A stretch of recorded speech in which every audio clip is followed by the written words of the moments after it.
Bonjour à toutes, bonjour à tous, bienvenue à ce 28e épisode de Pixel Café. Alors, vous connaissez maintenant bien la formule, un sujet, une discussion, le tout accompagné d'un bon café. Alors aujourd'hui, notre thème, ça va être la mort et le deuil, pas un sujet facile. Et pour m'aider à aborder cette question, j'ai avec moi Candy Dealer. Salut. Ante. Hello. Et Tomario. Salut. Et c'est Dr. D qui vous parle aujourd'hui. Alors, je pense que tout le monde a des expériences liées à la façon dont la mort ou le deuil sont abordés dans les jeux vidéo. Et je voulais voir un peu avec vous ce qu'il en était, tout en sachant que je vais prendre la parole pour parler d'un exemple auquel je pense à peu près tous quand on parle de deuil dans les jeux vidéo. Ça va être Final Fantasy VII. Ils avaient déjà fait le coup dans Final Fantasy 5e du nom de tuer un personnage jouable par contre pour le remplacer avec un perso qui avait exactement les mêmes caractéristiques. Mais pour ceux qui n'auraient pas encore joué à ce superbe jeu, je vous rappelle qu'il y aura un remake dans le courant de l'année. Eh bien, je vais vous spoiler.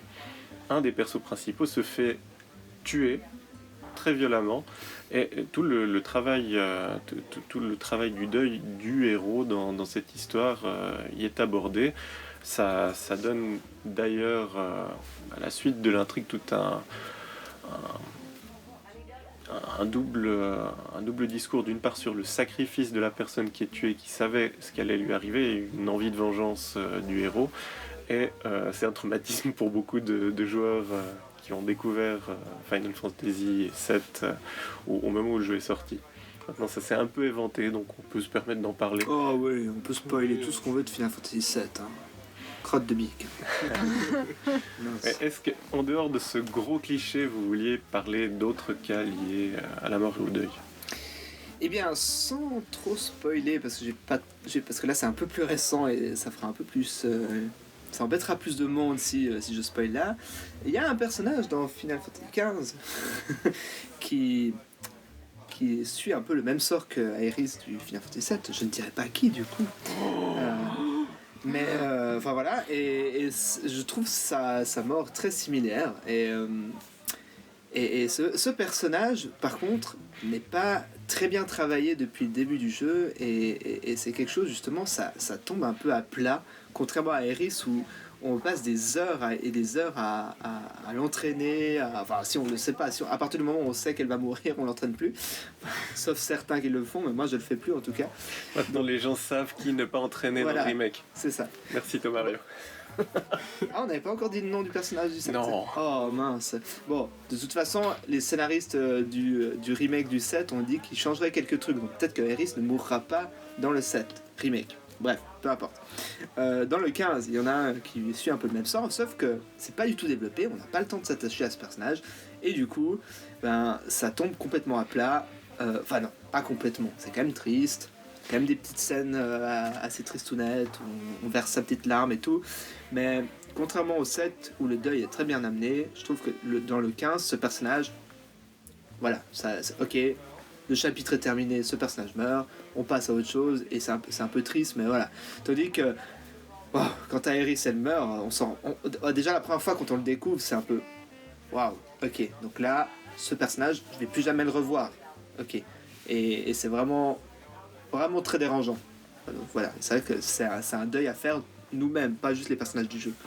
Donc c'est assez intéressant. Au niveau des morts qui n'ont pas d'impact, alors non pas parce qu'elles sont mal amenées, mais moi je suis quelqu'un qui joue beaucoup à deux types de jeux, notamment les Die and Retry et les roguelikes, dans lesquels des centaines, voire des milliers d'essais sont nécessaires pour réussir un niveau. Et du coup, ce genre de jeux-là, ils ont une vision assez différente de la mort, dans le sens où c'est un passage nécessaire pour pouvoir progresser. Et en réalité, ce n'est pas vraiment une fin en soi, dans le sens où ton personnage meurt, tu recommences 2 secondes plus tard, et tu peux directement recommencer le niveau ou recommencer à visiter le donjon. Je pense par exemple à Super Meat Boy, où dès qu'on meurt, on respawn et on recommence tout de suite, et dans un domaine où il faut quand même passer par un petit menu pour recommencer, mais bon, ça dure à peine 1 seconde, ça c'est Binding of Isaac. Que ce soit le Rebirth comme le premier d'ailleurs. Et il y a beaucoup de théories qui disent que mourir dans Binding of Isaac, ça serait la vraie fin du jeu. Ça serait la théorie, c'est que justement, tant que tu joues, ton personnage est pas libre, et puis c'est à partir du moment où tu meurs, où il y a une mort métaphorique, un truc de ouf. C'est des théories du jeu qui disent que quand enfin, de joueurs, que voilà. Donc, Tu verras la fin du DLC, mais d'accord. ça va un peu dans ce sens-là. Ouais, là, ça m'étonne. Et l'autre type de jeu auquel je joue pas mal, c'est aussi tout ce qui est les brawlers, comme, bon, là je vais citer un exemple assez vieux, c'est Double Dragon, mais assez récent, c'est un jeu qui s'appelle Mother Russia Bleeds, donc Mère Russie saigne. Et en fait, c'est un jeu qui se passe... Voilà, c'est ça. C'est un jeu de baston typiquement comme un Double Dragon, où on défonce tout ce qui bouge, on a les coups de pied, on a les coups de poing, on peut faire des prises spéciales, et puis il y a des cervelles éclatées, il y a tout ce que vous voulez. Et justement là c'est l'inverse, c'est-à-dire que on a par exemple pas mal de jeux où lorsqu'un ennemi meurt, on a quand même un certain attachement. Moi je pense par exemple à Borderlands 2, le Bojack, et aussi par exemple Tales from the Borderlands, les méchants sont tellement attachants que lorsqu'on doit les tuer, des fois ça me dérange un peu, ils sont trop drôles, ce genre de choses. Mais tandis que là dans ce genre de jeu, les ennemis sont juste une sorte de petite barrière qu'on doit juste fracasser de la manière la plus cool possible. Et du coup, il y a un peu ces deux visions. Je pense notamment à un mix des deux qui est plus ou moins parfait, c'est Hotline Miami, le premier et le deuxième, où non seulement il y a le côté Diane Retry qui est très présent, parce que c'est un jeu qui est très difficile et les ennemis réagissent au quart de tour, mais aussi parce que simplement les niveaux on dézingue, on étripe, on égorge, on tire dans la tête. Et on fait toutes sortes de choses, on défonce les ennemis de la manière la plus brutale possible. Et du coup, dans ce jeu-là, la mort ne veut à peu près rien dire. Dans le sens où ce n'est ni une fin en soi pour le héros, mais en plus pour les ennemis, c'est juste rien, c'est des pixels qui deviennent du sang, et puis c'est fini, quoi, on passe à autre chose. Après, il y a certains jeux justement qui développent beaucoup plus leurs personnages, que ce soit les jeux narratifs spécifiquement, je pense à... Life is Strange, pas This War of Mine, même si This War of Mine touche aussi la mort, ça j'en parlerai plus tard, mais Life is Strange, notamment le dernier épisode. Ah Non, je vais rien spoiler, mais le début du 4ème épisode, la fin du 4ème épisode et la fin du 5ème, franchement, alors c'est intense. En tout cas au niveau de la mort. Est-ce que je peux spoiler le début du 4ème peut-être ? Non. Jouez-y, vous verrez, franchement, c'est des moments dramatiques. Et justement, là-dedans, vu qu'on est attaché au personnage, justement la mort est d'autant plus forte. C'est trop récent quoi, il y a des trucs qu'on peut spoiler. Final Fantasy VII, ça fait 20 ans qu'il est sorti, on peut spoiler. Life is Strange, on peut pas. Ça fera 20 ans. Ça fera 20 ans. Bah moi je voulais... Non, j'ai dit 20 ans au pif, hein, c'est peut-être pas ça à part ça, mais c'est pas ça. Quel dealer ? Oui, donc moi je voulais surtout parler des Sims, parce que la mort, elle est interprétée plus dans l'humour noir, je dirais, parce que déjà, on a une représentation de la mort, le faucheur, qui vient, dans les deux premiers en tout cas, et il est possible que le Sims il puisse faire un jeu de feuille caillou ciseaux, qui fasse une bataille de violon aussi, ou qu'il leur donne de l'argent pour pouvoir se ressusciter. Et à regarder, c'est assez marrant, assez marrant à regarder. Et, mais surtout, les divers morts qui sont possibles dans le jeu, il y a des choses qui sont... On se rend pas compte en jouant que c'est un peu lugubre, mais par exemple, si on laissait trop de vaisselle sale dans une salle, il y avait tout plein de mouches dans la salle et puis ils pouvaient manger le Sims. C'était... Ah ouais ? Oui, ils pouvaient faire ça. Ça, j'ai pas découvert. Ah, dans les Sims 3 ? Ouais. Non, il y avait aussi dans le Sims 2. Ah, ça, j'ai jamais découvert. Mais moi, ce que je trouvais intéressant par rapport aux Sims, je sais pas si tu voulais en parler, mais c'est à partir du moment où tu as tes personnages qui meurent, parce qu'ils meurent de vieillesse, de maladie ou quoi que ce soit, ou bien si toi tu veux mettre un tapis sous la cheminée et puis les faire brûler, tu peux aussi. Ouais. Mais bref, ce qui est intéressant, c'est que si tu gardes soit l'urne, soit la tombe, parce que c'est possible, dès qu'un Sims meurt, il est représenté par une tombe ou une urne, si tu le mets à l'intérieur. Ce qui est intéressant, c'est que ça va vraiment influencer sur le deuil des personnages. Les autres membres de la maison vont, s'ils passent à côté de la tombe ou de l'urne, ils vont se mettre à pleurer et puis leur niveau de santé, certains points de leurs caractéristiques, des besoins et tout ça, se baissent un petit peu, ou alors ils n'arrivent pas à accomplir certains trucs. Et je trouve vachement intéressant qu'ils aient poussé jusqu'au bout cet aspect-là, parce qu'au final on peut aussi revendre la tombe et puis on s'en fout un peu. Mais sinon, voilà, les Sims pleurent leurs défunts. Et ils ont toujours en mémoire, dans le 2 en tout cas, tu avais ton arbre généalogique. Et ils ont toujours en mémoire les gens qui étaient avant eux, les frères et sœurs, les parents et tout ça. Et j'ai toujours trouvé cette démarche très intéressante. Oups, j'ai enlevé l'échelle de la piscine. Ça, c'est le classique, l'échelle de la piscine. Dans les Sims sur console, il y avait un truc bien, parce que comme tu pouvais pas faire d'étage, ils avaient créé certains trucs qui étaient un peu plus hauts que dans les Sims sur PC. Donc tu pouvais faire un plongeon en hauteur, un plongeoir en hauteur dans la piscine, et tu pouvais juste mettre le plongeoir sans la piscine. Et du coup, tu pouvais leur demander d'aller faire le plongeon et ils sautaient et ils s'écrasaient. Et ils mouraient pas d'un coup. Tu les voyais faire ça plusieurs fois jusqu'à ce que ça soit le coup fatal et puis ils se brisent le cou et puis pouf, c'était fini. Ouais, dans le 2, t'avais l'atelier de feux d'artifice que tu mettais à l'intérieur. Ça fait bon, non, tu vas mettre des feux d'artifice. Ouais, c'est ça. Ensuite, t'engueules la porte, histoire qu'ils partent pas. Mais C'est marrant. c'était l'incendie. Voilà. Les 1001 façons de tuer des Sims. Mais du coup, ça me permet d'enchaîner sur quelque chose d'intéressant, c'est que finalement, si on veut se la jouer comme Usul, on va dire qu'il y a deux sortes de jeux vidéo. Il y a ceux où la mort est liée à un deuil et celles où il n'y a pas de deuil. Toutes celles pour lesquelles il n'y a pas de deuil, on va trouver deux catégories. Ça va être les morts rigolotes, en tout cas dont on peut faire quelque chose de l'ordre de l'humour noir, ou alors les morts violentes, qui sont les plus décriées par certains de nos amis journalistes, temps présent, par exemple, ou d'autres choses tout à fait réactionnaires. Moi, j'ai beaucoup plus envie de parler du deuil pour enchaîner, et en particulier du fait que le deuil va se trouver à deux niveaux. Ça peut être le joueur qui fait le deuil, ou alors les personnages, ce qui va amener potentiellement des effets scénaristiques. Est-ce qu'on veut chercher un pathos vraiment chez le joueur, ou montrer des nouvelles motivations pour le personnage à faire telle ou telle action. J'avoue que pour la petite anecdote, le premier personnage dont la mort m'aura un peu choqué dans un jeu vidéo, c'est un personnage complètement anodin, mais il y a peu de morts, ou alors on est dans le cas de ces personnages qui sont juste jetables comme des rasoirs bics. C'était dans Zelda, A Link to the Past. D'un coup, on a le maître, le gardien du sanctuaire qui se fait juste massacrer. Bon, après, on l'oublie complètement, mais n'empêche que moi, en tant qu'enfant... C'est comme l'oncle, hein. Exactement, ou l'oncle.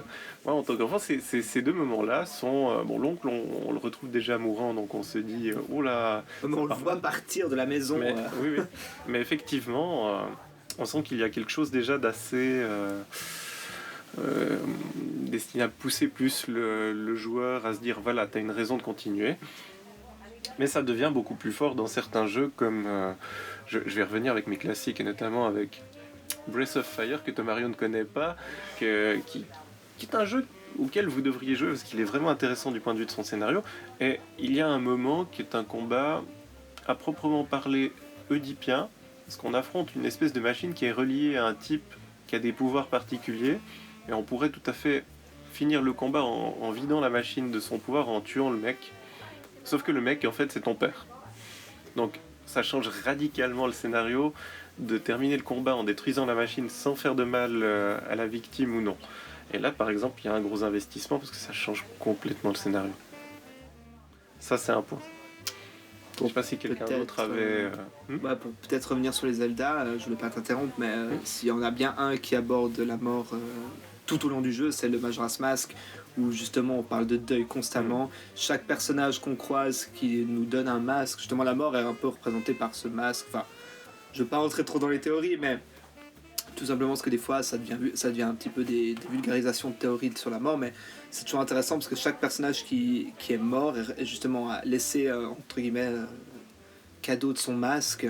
C'est le deuil, il est perçu de cette façon. Tous les personnages, même la peste mojo du début, sont des personnages qui donc le masque, vous pouvez vous transformer en peste mojo, en Zora, en Goron, et puis encore d'autres choses qui sont présentées. Et puis justement, chaque fois vous avez ce masque de cette personne qui est morte, donc vous avez une représentation du mort à travers le masque, et puis c'est pour ça aussi que, enfin, il y a plein de théories, mais je trouve intéressant, et Majora's Mask, c'est pour ça que c'est un de mes préférés, parce qu'il aborde des sujets très noirs, sans que ça soit pas, pas flagrant, mais j'entends, c'est pas, on vous le balance pas à la figure, genre voilà, on parle de la mort, bouffer ça, c'est vraiment, non, c'est beaucoup plus subtil que ça, et c'est toujours un jeu qui m'a, justement, beaucoup impressionné par rapport à ça. Ouais, dans la catégorie moins subtile, ben justement, je peux le placer, This War of Mine.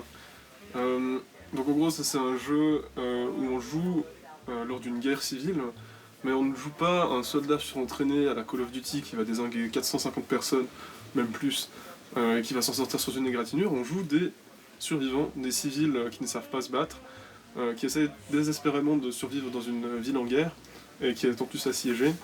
Et le jeu, en gros, se joue en deux phases, c'est un point and click et gestion. Le jour, on construit sa base, puis la nuit, on va partir explorer. Et dans ce jeu-là, il y a vraiment un immense point qui est fait sur la mort, parce que justement, dans ce cas-là, c'est des civils qui ont des relations entre eux, ou alors des fois qui ne se connaissent pas, qui apprennent à se connaître, qui apprennent à se connaître, et tout à coup, il y en a un qui meurt. Déjà, les morts en tant que telles sont assez brutales, que ce soit un autre survivant qui nous massacre avec un fusil à pompe ou avec un couteau, ou que ce soit, moi j'avais eu le cas dans la première partie que j'avais faite, j'avais un de mes survivants qui s'était suicidé parce qu'il était beaucoup trop déprimé, parce qu'il avait cambriolé quelqu'un, du coup il s'en voulait à mort, et du coup il s'est simplement ôté la vie.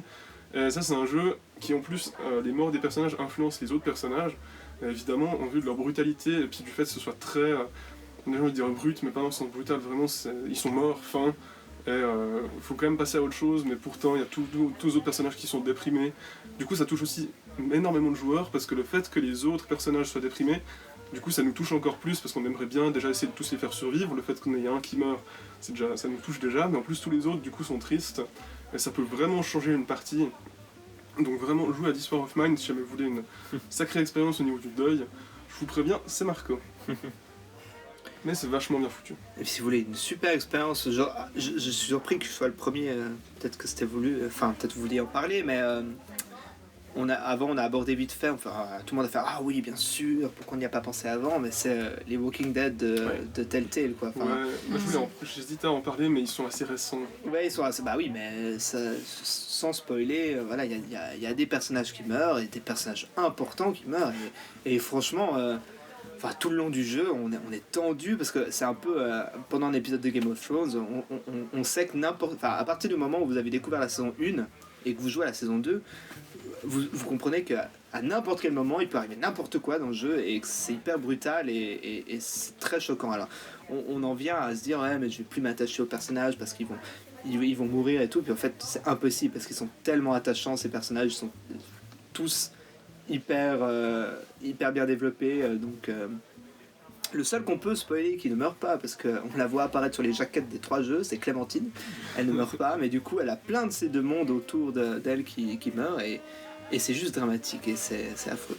Et dans la saison 2, il y a un animal qui meurt, et c'est juste, enfin c'est pire que ça, mais on va pas vous spoiler plus que ça, et c'est juste traumatisant comme moment. C'était vraiment la saison 2, ce passage, je ne pouvais plus. Totalement. Non, c'est vrai qu'avant cette époque, c'était plus difficile de parler du deuil. Moi, si je pouvais faire une page de pub, j'inviterais les gens aussi à jouer à The Adventures of Alundra, qui était sur PlayStation 1, qui était un Zelda-like vu du dessus, où les énigmes sont absolument affreuses, mais en plus... les gens meurent les uns après les autres, et vraiment il y a un travail sur le deuil qui est très intéressant pour faire travailler le joueur lui-même. Est-ce que quelqu'un avait encore quelque chose à ajouter là-dessus ? Non. Bon. Le problème, c'est que, comme on disait avant d'enregistrer, c'est un sujet sur lequel on peut parler mais des heures et des heures, et je pense que ça pourra faire l'objet d'un autre Pixels Café. Suite dans le prochain épisode. Peut-être suite dans le prochain épisode, ou une autre fois, on ne sait pas encore, mais voilà. Exactement, parce que le deuil est un travail qui ne finit pas malheureusement. Alors voilà, c'était le Pixel Café numéro 28. J'étais avec Tomario, Ante et Candy Dealer. Si vous voulez nous retrouver, n'hésitez pas à passer sur notre page Facebook ou sur notre site internet www.pixel avec un s-association.ch. C'était Dr D qui vous dit à bientôt. Et Salut. tout le monde, au revoir. Ciao ciao. Ciao ciao.